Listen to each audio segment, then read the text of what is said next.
السلام علیکم۔ رضا علی حجویری آپ کی خدمت میں، گنج بخش فیض عالم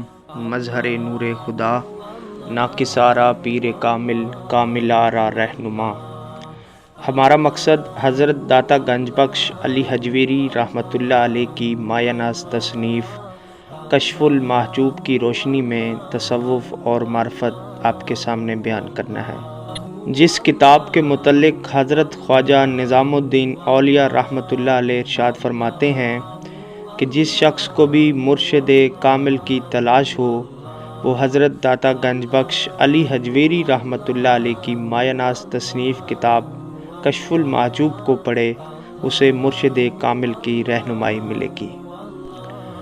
حضرت داتا گنج بخش علی حجویری رحمۃ اللہ علیہ کے مرشد طریقت حضرت ابو بکر شبلی رحمۃ اللہ علیہ فرماتے ہیں کہ میں نے مسجد میں داخل ہونے کے لیے وضو کیا تو ہاتف غیب سے آواز آئی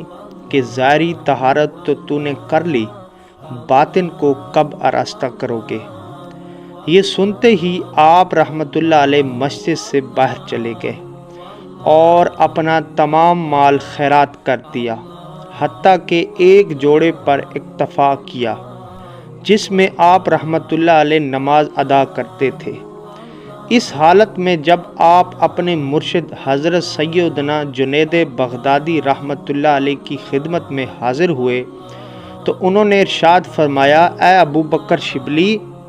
تم نے بہت اچھی طہارت کی ہے، خدا تعالیٰ تجھے ہمیشہ با طہارت رکھے۔ چنانچہ آپ رحمۃ اللہ علیہ ساری عمر باوضو رہے، حتیٰ کہ جب وفات کا وقت آیا تو آپ نے مرید سے کہا کہ مجھے وضو کراؤ، لیکن مرید داڑھی کا خلال کرانا بھول گیا تو آپ نے داڑھی کی طرف اشارہ کر کے خلال کروایا۔ آپ رحمۃ اللہ علیہ فرماتے ہیں کہ میں نے کبھی بھی آداب وضو میں سے کوئی ادب ترک نہیں کیا۔ حضرت بایزید بستامی رحمۃ اللہ علیہ فرماتے ہیں کہ جس وقت میرے دل میں دنیا کا خیال آتا ہے تو میں وضو کرتا ہوں، اور جب آخرت کا خیال آتا ہے تو غسل کرتا ہوں۔ اس کی وجہ یہ ہے کہ دنیا حادث ہے، اس کے خیال کی وجہ سے وضو کی ضرورت ہے، لیکن عقبہ یعنی آخرت کو بقا ہے، اس کے خیال سے غسل کرنا ضروری ہے۔ رسول اکرم صلی اللہ علیہ وآلہ وسلم نے ایک صحابی سے فرمایا، ہمیشہ باوضو رہا کرو، دونوں فرشتے کرامن کاتبین تمہاری حفاظت کریں گے۔ اور حق تعالیٰ نے بھی قرآن پاک میں ارشاد فرمایا ہے کہ اللہ دوست رکھتا ہے توبہ کرنے والے کو اور طہارت کے ساتھ رہنے والوں کو۔ ایمان باللہ کے بعد پہلی چیز جو بندے پر فرض ہے وہ ہے طہارت۔ طہارت سے مراد جسم کو نجاست نجامت سے پاک کرنا، ہاتھ منہ اور پاؤں کا دھونا، سر کا مسح کرنا، اور اگر پانی نہیں ملتا یا مریض ہے تو تیمم کرنا۔ اس لیے حضرت داتا گنج بخش علی حجویری رحمۃ اللہ علیہ نے اپنی مایہ ناز تصنیف کتاب کشف المحجوب میں روحانیت اور تصوف اور معرفت کے چوتھے پردے کو طہارت کو اقرار دیا ہے کہ جو شخص ظاہری طہارت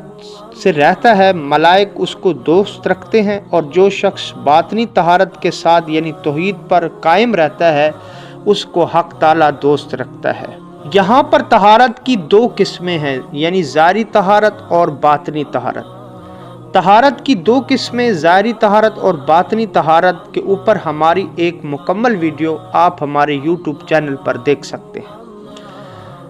جب طہارت کی بات ہمارے ذہن میں آتی ہے تو ظاہری طہارت کے فرائض ہاتھ منہ سر کا مسح اور پاؤں دھونا ذہن میں آتا ہے، لیکن ہم آپ کو بتائیں گے کہ باطنی طہارت کیسے کی جائے اور اس کا کیا طریقہ کار ہے۔ ظاہری طہارت کے بغیر نماز جائز نہیں، اسی طرح باطنی طہارت کے بغیر معرفت ملنا ناممکن ہے۔ اولیاء کرام ہر وقت ظاہری طہارت کے ساتھ ساتھ باطنی طہارت یعنی توحید سے منہمک رہتے تھے۔ باطنی طہارت کا طریقہ کار یعنی جب آدمی ہاتھ دھوئے تو دل میں خیال کرے کہ دنیا کی محبت سے ہاتھ دھو رہا ہوں، اور جب استنجا کرے تو دل میں خیال کرے کہ دل کو بھی غیر اللہ کی محبت کی نجاست سے صاف کر رہا ہوں، اور جب منہ میں پانی ڈالے تو یہ سمجھے کہ غیر اللہ کی بو تک سونگھنا حرام ہے، اور جب منہ دھوئے تو یہ خیال کرے کہ تمام مالوفات دنیا یعنی پسندیدہ امور سے منہ موڑ لیا ہے اور حق تعالیٰ سے دل لگا لیا ہے۔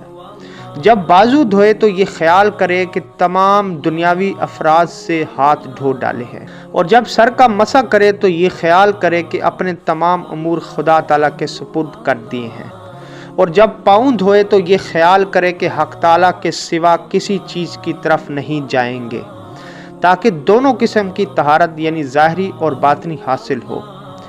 کیونکہ ظاہری شریعت کے تمام امور باطن سے وابستہ ہیں، جیسا کہ ایمان کے معاملے میں زبان سے ظاہری اقرار کے ساتھ ساتھ باطن طور پر تصدیق قلب کرنا بھی ضروری ہے،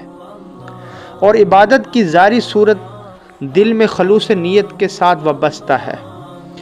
پس باطنی طہارت کا طریقہ یہ ہے کہ دنیا کی بے اثباتی کو سمجھے اور اسے اپنے حق میں غدار خیال کرے، اور دل کو دنیا کی محبت سے خالی کر دے، اور یہ چیز صرف مجاہدات کے بغیر حاصل نہیں ہوتی۔